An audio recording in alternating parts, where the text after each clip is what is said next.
res. Ha arribat el moment d'anunciar que aquesta serà la meva última temporada al Barça.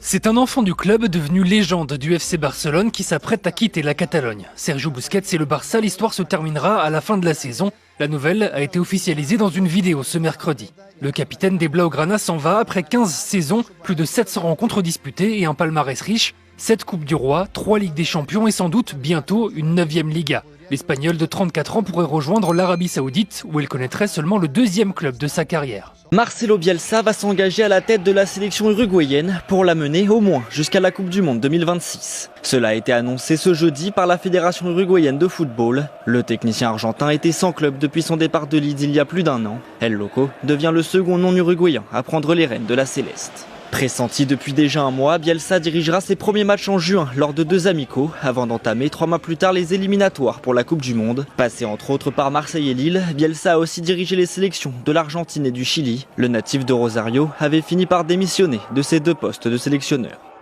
11 ans après son arrivée, l'avenir d'Hugo Lloris pourrait s'écrire loin de Tottenham.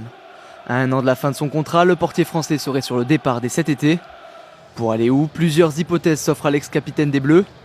L'Arabie Saoudite d'abord l'aurait approché sans formuler d'offres concrètes.